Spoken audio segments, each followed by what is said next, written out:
Welcome to lecture 3. And the first thing we're going to be looking at is the assignment I've just sent everyone. So this is the assignment, and the assignment here is data types, variables, and operators, right? So this is what we learned in the previous lecture, and this assignment will essentially test your knowledge on those things, right? So one command you'll be using very heavily is the print statement, which is how you'll be displaying this information to the user that is written down here. But before we get to that, let's have a quick look at what this says. So this is a basic financial state calculator, right? Your client wants a program to generate a basic financial report that users can run regularly to understand their current financial state. This program should be able to store in variables the user's name, checking account balance, savings account balance, and all these other things, right? So all of these should have their own individual variables, right? So you can name them username, account balance, and so on. So when you run the program should generate the following report based on these variables, right? So these variables, you'll already uh, give them some initial value, right?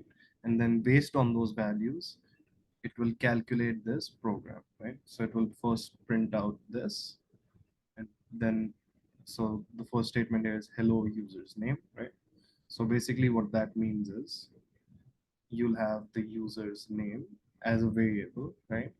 And then you'll write a print statement which says hello and then uses this variable to display the user's name over here, right? Let's see, question. Okay, so I see a question regarding the Google Classroom. So I did send the link via email, and if you haven't received that, just send me an email and I'll send it to you again. All right. All right. So similarly, you'll just keep going forward and writing print statements for all of this, right? This will be a string, for example, and then over here we have another variable, right? And over here you'll see this says total value of assets, right? Now you'll see there's no variable corresponding to this one in this list, right?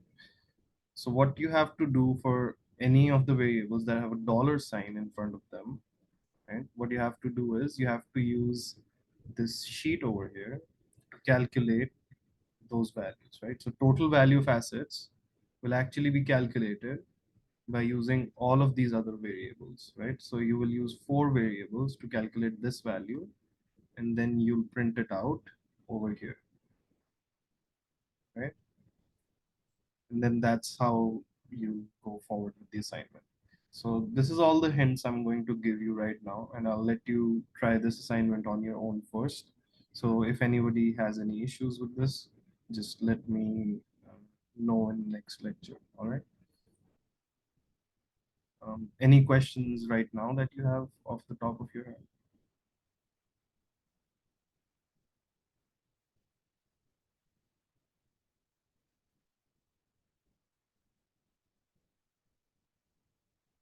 No, okay.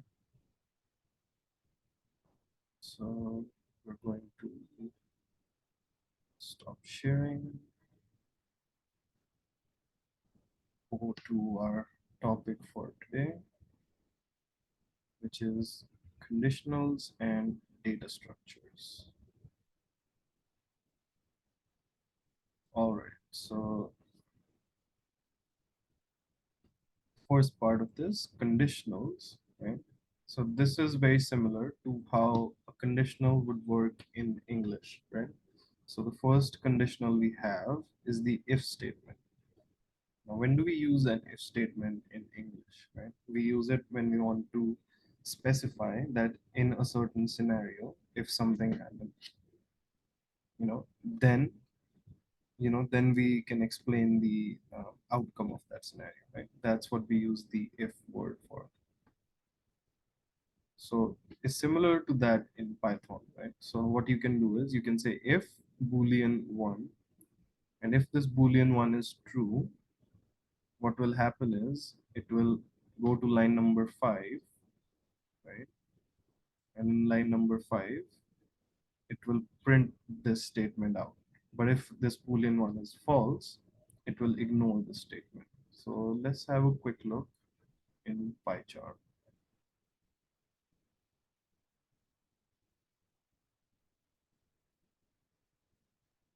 So this is where we left off in the last lecture. I'm going to just get rid of this.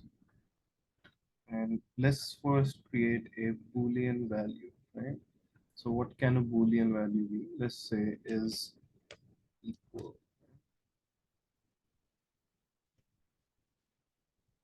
And now I want to assign the value of 3 equals 3. So now this statement will be true, right? So the value of is equal will be true. And we can verify this by printing it out.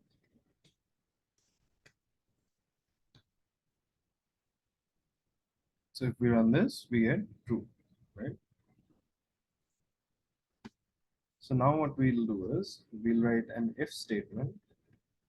So we, as soon as we write the word if, you'll see it becomes orange. This means it is a keyword, right? So now after the if statement, we can write the Boolean value, which is equal, right? And then we can say print 3 equals 3 is. So now if I run this piece of code, you'll see this gets printed out, right? But now let's say I do the same thing, but before I do this, I create another Boolean value. Let's call this one is equals also. And then for this variable, we'll give it the value 3 equals 4. Now this is not true, right? So this will get the value of false. So is equals also will be false. We can again verify this by printing it out. So as we can see, it is false. So now what I'll do is I'll again use it in an if statement and say is equals also, and let's say print 3 equals 4 is true. Now if I run this piece of code, what you'll see is this line of code did not get printed out. Now why this happens is because we use the if statement. Now if the Boolean value after the if statement is false, then it does not go inside the uh, indented part, right? So over here you can see we made an indentation, right? And this denotes that this is inside the if statement, right? So it is nested inside the if statement, and it only gets called if this Boolean value is true. So in this case it was true, which is why this got reached, but this was false, so this never gets reached, right?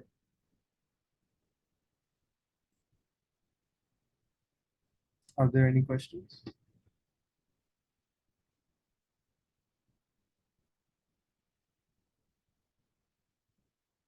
Everyone understand how if statements work?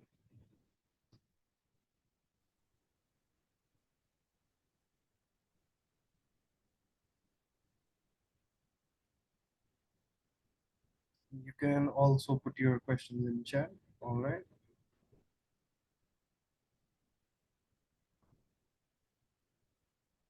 So I have something in chat saying yes, please.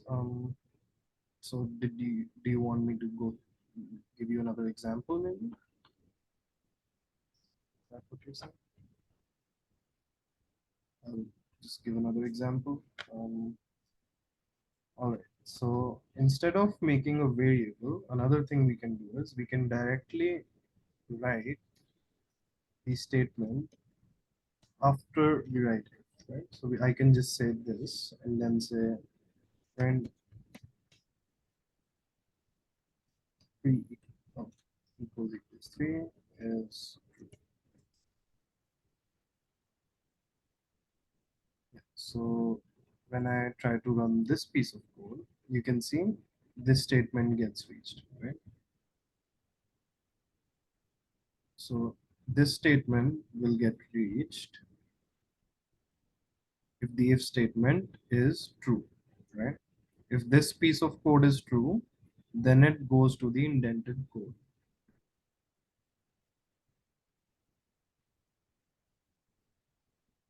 Now, if I write a statement that is not true, right? For example, if I say 3 equals 4,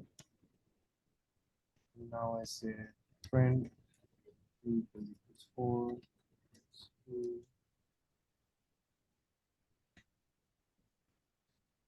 right? Now, if I try to run this piece of code, you'll see the second statement never gets printed, right? And why this happens now is because this statement is false, right? And this print statement is inside this if statement, right? And this, whatever is inside this if statement only gets reached if this is true, but this is not true, so this never gets reached.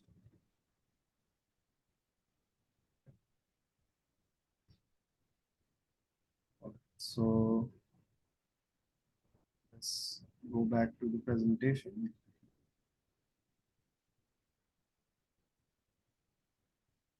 I see a hand raised by Sharon. Go ahead. So I have a question. For the if statements, is it only used with Boolean data types, or it can be used with any other data type? So it can only be used with Boolean data types because it requires the value to either be true or false, right? So it can again be used with integers, but those get converted to Booleans before they're used by the if statement, right? So if you remember from our previous lecture, ints can be treated as Booleans, right? So a 0 is false and everything else is true, right? That's how integers get treated as Booleans. But for the majority of cases, you will be using Booleans in front of if statements. Okay, thank you.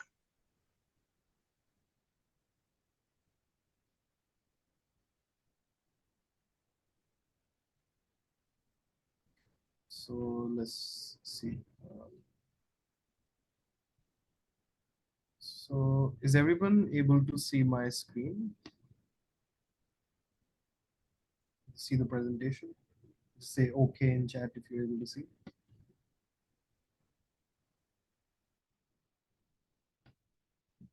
Okay, all right. So we're able to see.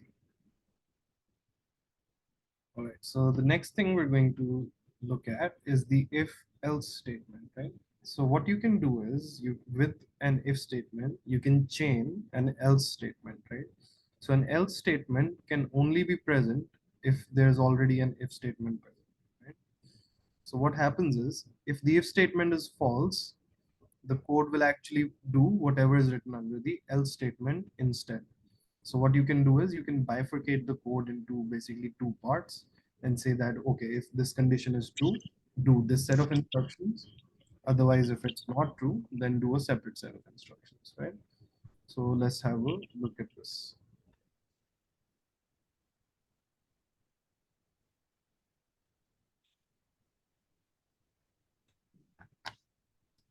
So in our previous example, if you remember, we did something like this, right? Where we said if 3 equals 4, print out 3 4 is true. And if I try to run this, we'll get nothing because this statement is false. The code never goes inside over here, right? And I can keep writing code over here. It will never get called.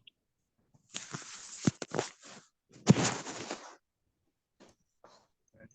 If I run this, nothing will do, right? Now what I can do is I can write an else statement over here now. And what will happen is if this statement turns out to be false, all the code will flow to line number 5. Right? So here what I'll say is I'll say 3 equals 4 is not true. Right? Because that's how the code will reach you.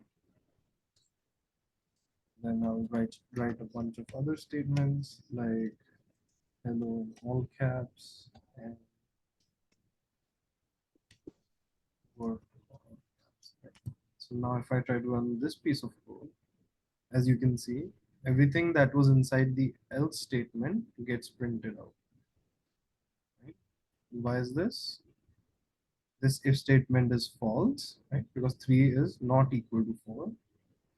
So what we get over here is print this, all these statements do not get reached because everything, because the if statement is false, right? So everything inside the indented part is ignored. And when it reaches the else statement, it says, oh, okay, this statement was false. So we'll do whatever is under the else statement. So it goes inside the else statement and executes these 3 commands. And then you can keep writing code normally on the outside as you would, right? So you can say something like, hello, this is outside.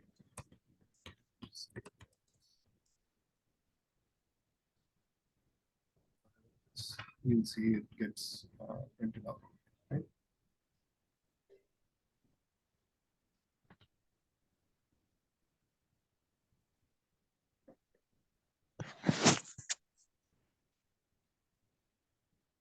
It's a little bit better.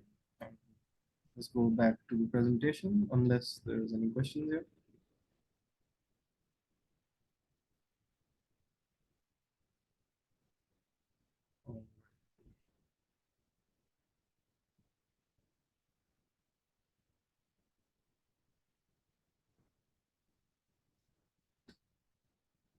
So the next thing we're going to look at is conditionals. But over here, what we'll see is there's another thing we can chain in between the if and the else statements, which is the elif statement, right? And basically what this means is, and this also requires an if statement to already be written. And what this does is, once you have written an if statement, you can check for another Boolean value, right? So you can check for another case, but you can say that, okay, if the first thing is false, only then I want to check for the second condition, right? And then if the second condition is false, then you go to the else statement, right?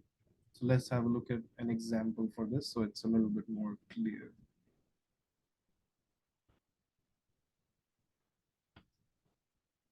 All right, so let's get rid of all of this.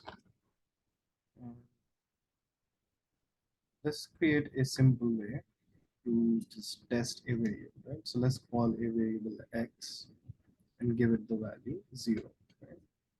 And I'll say if x equals 0, right? X equals 0, right? Simple enough. And if I run this, this will get printed out, right? Now over here, what I can do is I can say elif y equals 0, print down y equals 0, right? And I'll create another variable y and call it 0. Now, if I run this piece of code, you'll see that even though this statement is true, this piece of code never gets called out. Now, why is this? Because this statement is true, right? This gets called, but then it sees that this is an elif statement. And an elif statement is only checked if the preceding if statement is false, right? But this if statement is true, so this elif statement is never reached and never even checked, right? And it never goes to the code inside. And we can have another else statement here, which can say print X and Y are not 0.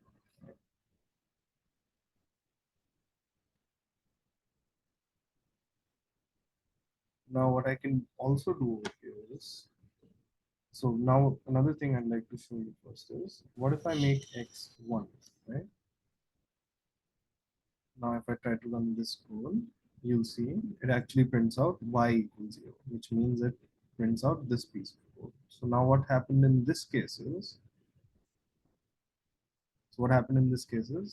this statement is false because the value of X is 1, right? So this piece of code never gets executed. Right? So this is not executed. Then we get to line number 6, and this statement is now true, and it is checked because the preceding if statement is false, right? So because the preceding if statement is false and this statement is true, we go into line number 7, and this line gets executed, and this is what we see down over here. And then for line number 8, we have the else statement, and the else statement only gets called if the previous if statement is false, but this if statement was true, so the else statement is also not called. And that's why we only get this as the answer. So is this case clear to everyone?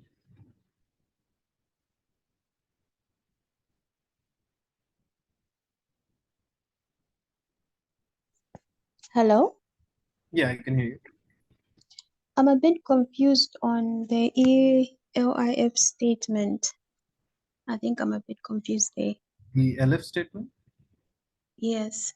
Okay, so basically how it is different from an if statement is that it can only come after another if statement. So you can think of it as a shortened form of else if, right? But in Python, writing else if is not valid, right? So the way you can write else if in Python is by writing elif. And basically what it does is, if the previous if statement is false, only then it checks the condition which you put in front of it, right? So first it will check this if statement. If this if statement is true, then this if statement is never checked because it has an else behind it. Okay. Okay. So, excuse me. Yeah, I can hear you. So that means if the first statement, the if statement is false, the elif statement is false, then we shall only print the else statement shall be printed. Right. So if I make y1 over here, for example, and I try to run this, we'll get what is inside the else statement, right? We'll print this out. Okay. All right. So are Yeah, we thank clear you. on all three?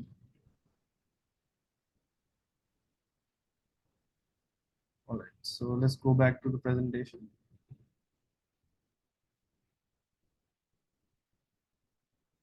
So with elif statements, basically what you can do is you can just keep on adding as many elif statements as you want, right? So you'll have one if statement on the top.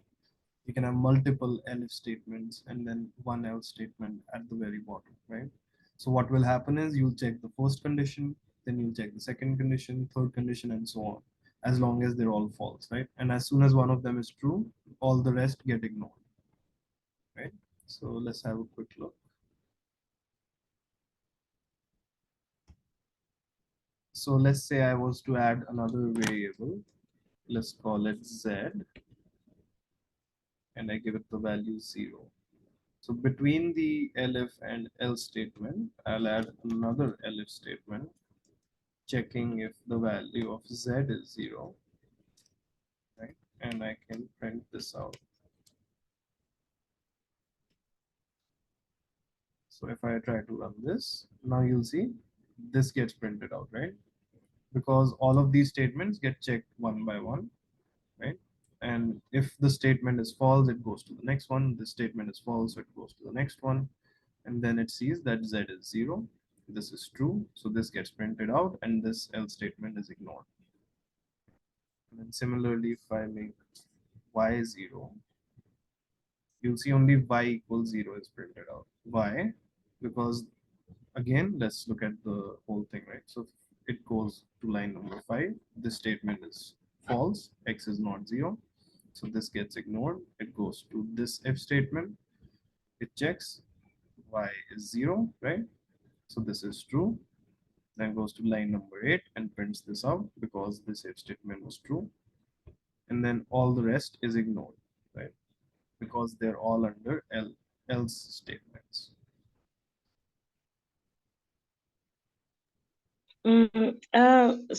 Sorry. Can I understand on the line number 11 now?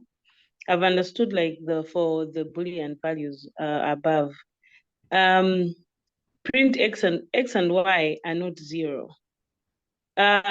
This is not printed. Is it because we are using x and y? But if we use x or y, it would be printed. So I can add z over here.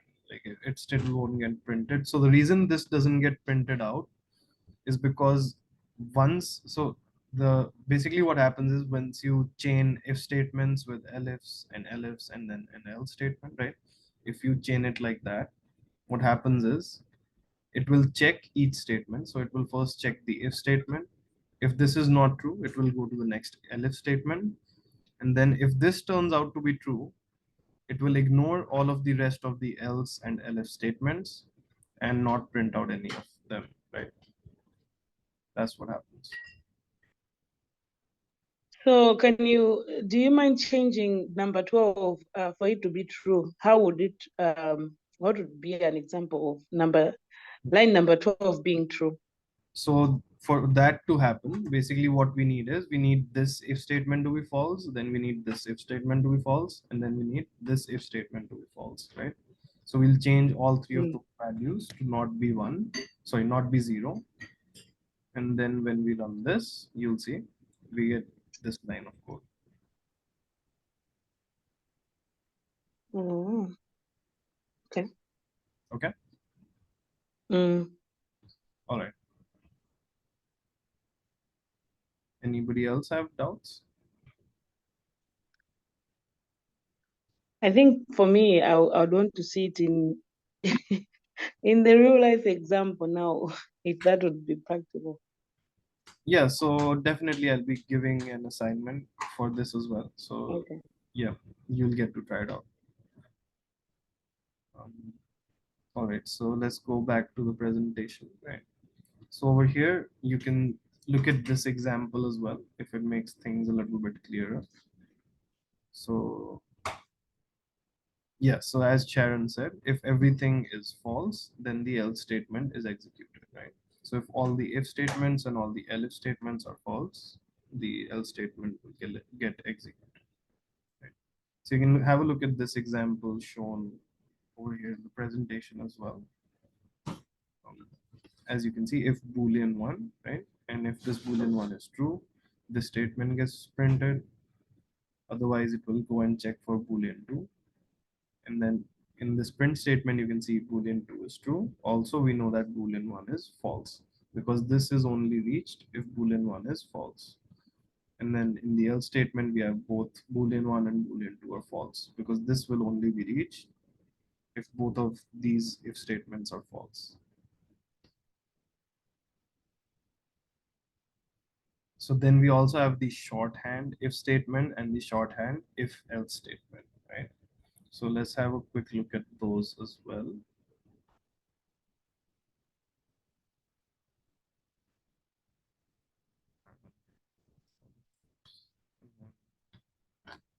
So the shorthand if is nothing but writing everything in one line of code, right? So we can have, for example, if p equals 3, right? So instead of pressing enter and indenting like we normally do, what we can do is we can simply just write over here, right? So we can do print p equals 3 is true, right? So now, as you can see, this works like normal, right? And if I try to make this false, it won't work. So it won't print out anything, right? But the drawback with this is you can only write one line of code and then you're limited by that, right?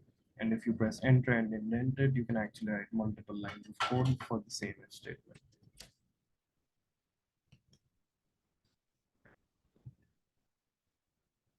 And then similarly, we also have the shorthand if else statement, and that actually looks a little bit different.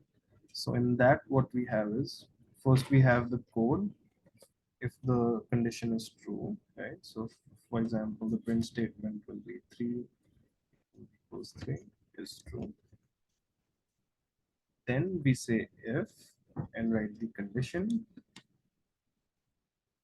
And then we'll say else print not true. So if this is a little confusing, you don't really need to use this a lot, but this is another short way of writing the if else statement, right? If I try to run this, you'll see because 3 is equal to 3, this thing on the left gets printed over here and the code on the right gets ignored. But if I make it false, and if I run this now, then the part over here gets executed and the part on the left gets ignored. Right? So this is a short way of writing an if else statement.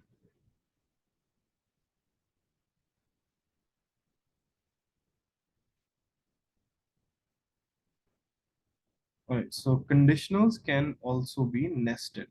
So what you can do is if you execute a certain piece of code in an if statement, within that executed piece of code, you can have another if statement, right? So let's have a look.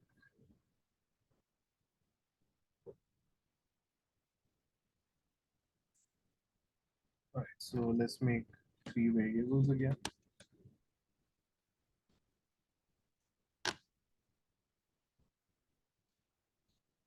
So up till now, we were just checking for one variable at a time, right? But what if I want all 3 of them to be true? And I want to check for them one by one. So what I can do is I can say if x equals 0, right? And then inside this if statement, I can again ask it if it is equal, if y is equal to 0. And then inside this if statement, now you notice it got indented further, right? So this is to differentiate what is inside this if statement and what is inside the x if statement, right? So in here, I can again add another if statement and say print all 3 are 0, right? Now if I try to run this piece of code, you'll see this is reached because all 3 of these were true, right? So what happens is first it is at line number 5, it checks it, it says okay, x is equal to 0, so I will run whatever code is inside this if statement. So it goes to line number 6. Over here we say okay, is y equal to 6, oh sorry, y equal to 0, this is true, so it executes whatever is inside this if statement. Then we go to line number 7, and 7 sorry, z is equal to 0, and then whatever is inside that if statement gets executed, which is what we get as the output, right? Now if I change even one of these values, right, so if I make x1, this, you won't get any results over here. Similarly, if I make it back to 0 and then make y1, you won't get any results. And then similarly, if I make y0 and then z1, you won't get any results, because at each step it is checking for whether it is 0 or not. So let's create another case inside this if statement where z is not equal to 0, but all the other two are equal to 0, right? So in here we can say x and y are 0. If I run this, you'll see this piece of code gets executed. Why? Let's have a look. So this first piece of code says if x equals 0. Is x equal to 0? Yes, this is true. So whatever's inside gets executed. We go to line number 6. Is y equal to 0? Yes. So whatever's inside gets executed. Then we get to line number 7. Is z equal to 0? No, right? So whatever's inside does not get executed. And whatever's inside the else statement does get executed. So this is what we get out here, right? Now, similarly, we can complete the cases, right? So this will be the case when y is not equal to 0, right? So in here, again, we will check if z is equal to 0. And if z is equal to 0, we can say that both x and z are 0. And then else only x is 0. Right?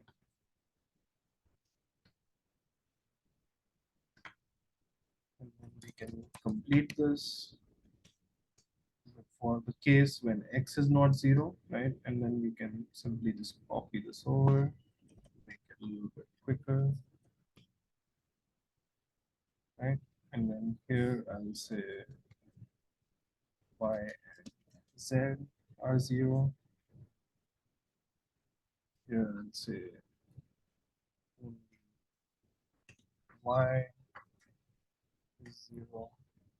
Here I'll say only z is 0.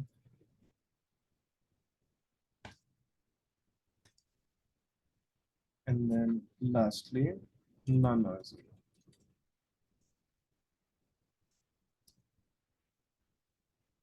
So I'll let you have a quick look at this and let me know if there's something you can't figure out, but this should cover all the cases, right, for all three numbers.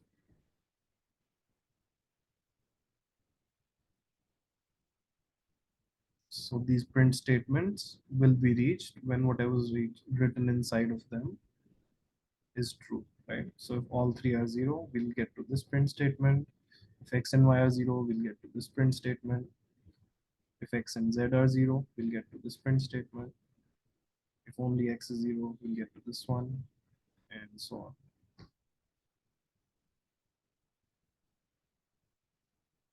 Is this clear to everyone?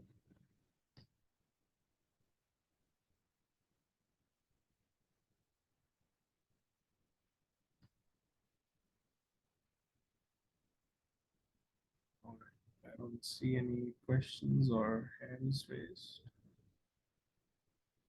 I'll go back to the presentation.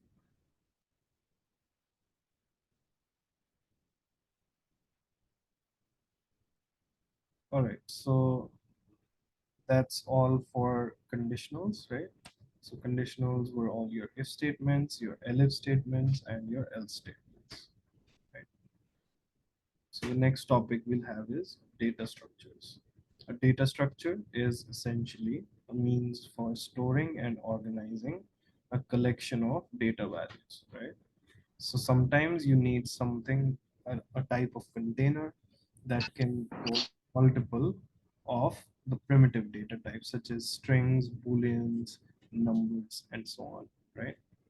And there are many different types of data structures, right? We have sets, tuples, arrays, dictionaries, objects, and so on, right? Now, each of these will also have their own methods, and these are a set of predefined actions that you can perform on data structures, right? And these will, some of these will overlap between data structures and some of these will be unique to data structures, right? So the first data structure we're going to look at is a set. And what is a set?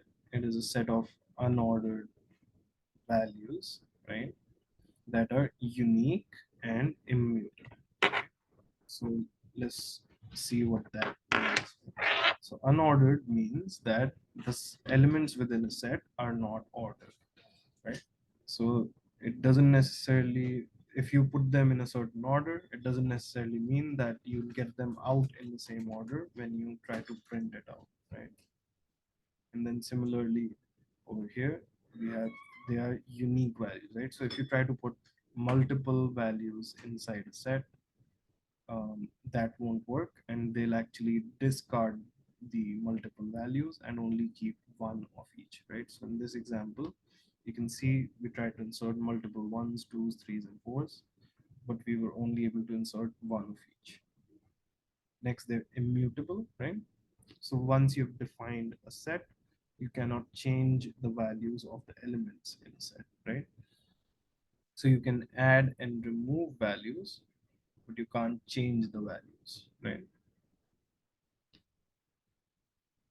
Defined in one of two ways, right? So you can either say my set equals set, and then inside the parentheses, you can start writing your values, or you can simply use curly braces and write your values inside that, right? And set will have three values, three methods: add, remove, and copy, right? Add will add a specified element to the set. Remove will remove a specified element from the set, and copy will return a copy of the set.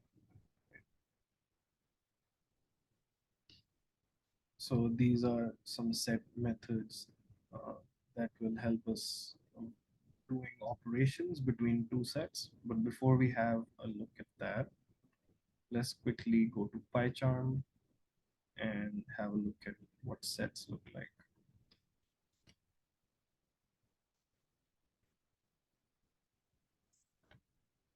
So let's call our set my set and try to give it some random values, right?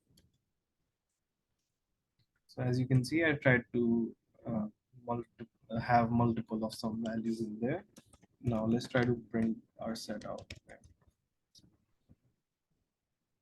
Now, as you can see, even though I tried to put multiple values in there, it only retained one of each, right? That's just how sets work. Now, the first method that we saw was the add. So we can add an element to the set. So for example, let's try to add 9 and print it out again. If I do this, as you can see, after I added the 9, the set now has 9. Now I can also do remove. So let's try to remove the 9 that we just added. And we can say print my set. Right? As you can see, the 9 gets removed. Right? Now, let's try to see what happens if you try to remove an element that does not exist in the set. Right? So let's see what happens if I try to remove a 10 from the set. So if I try to run this code, you'll see this will give you an error, right? So if you try to remove something from a set that does not exist in the set, you will get an error, right? So this is something you should try to avoid doing. So let's go back to the presentation.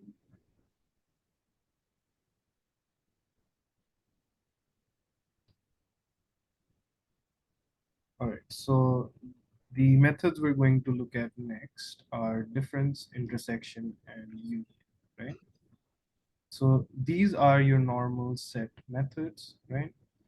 That you learned about maybe in set theory, if you've ever done that. So what basically that means is you can have two sets, right? So I'll create another set. Let's make this more clean as well.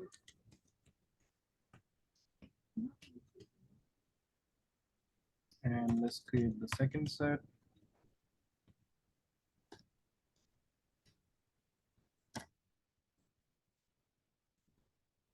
All right.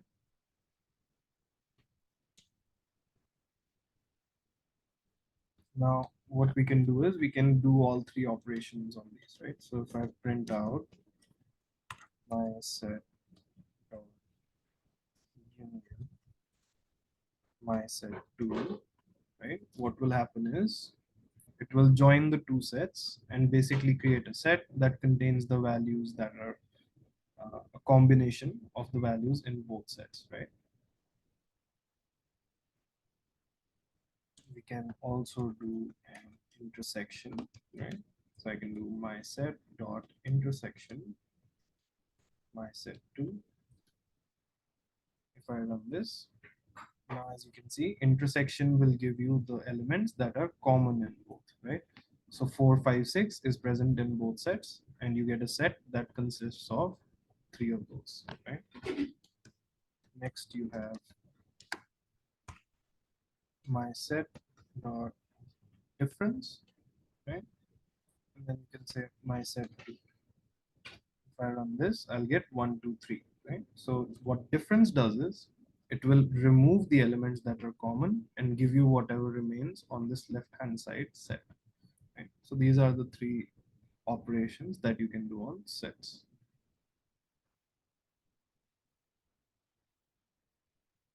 And when okay, so difference only takes the figures that are in the first set.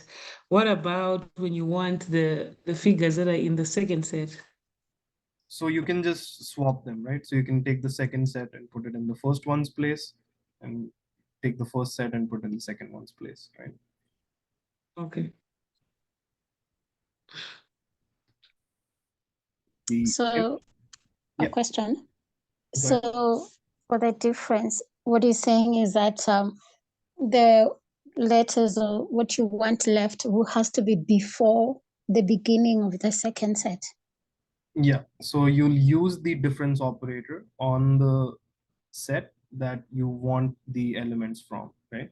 So on the left, you'll have the set that you want the elements from, and then dot difference. And then inside the parentheses, you will have the set that you want subtracted from it.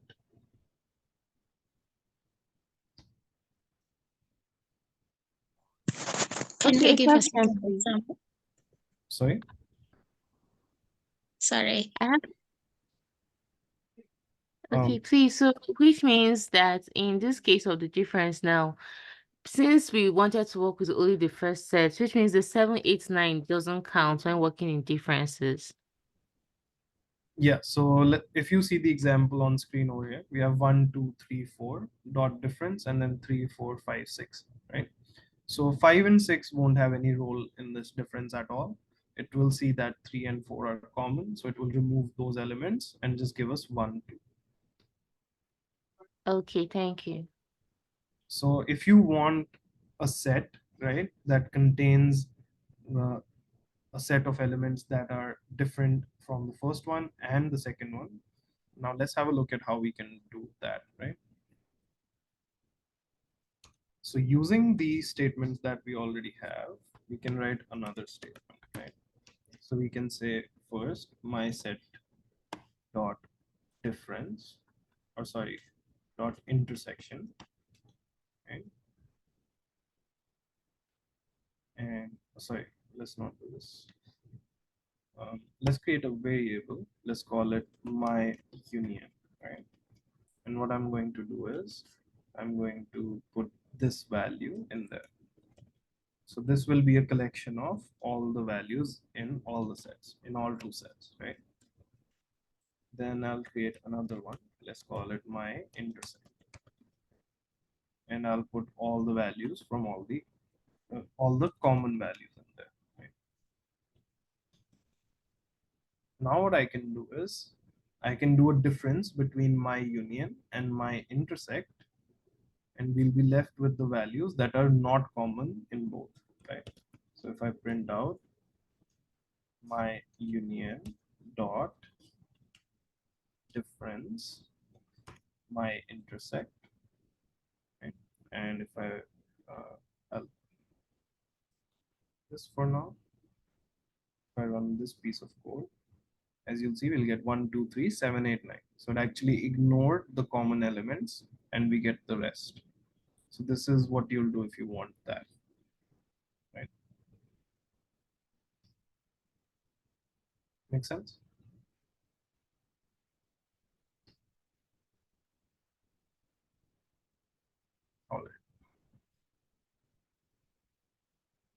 So now we have the in operator. So what does the in operator do? It will help you check if an element exists in a set, right? Sorry, let's go to PyCharm. All right, so we already have these two sets created. Now I can integrate this with an if statement, and I can say if 3 in my set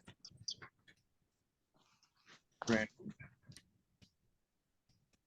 3 in my set. And if I run this, you'll get 3 in my set, right? So basically what happens is this statement checks if the element on the left is present inside the set present written on the right? So if 3 is inside my set, you'll get a true and it will go inside this loop, right? So this is a Boolean value.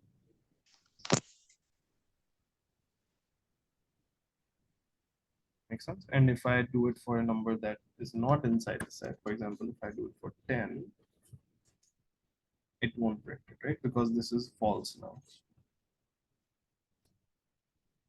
And then I can write else statement and say 10 not in my set, right? And that's what we get over here.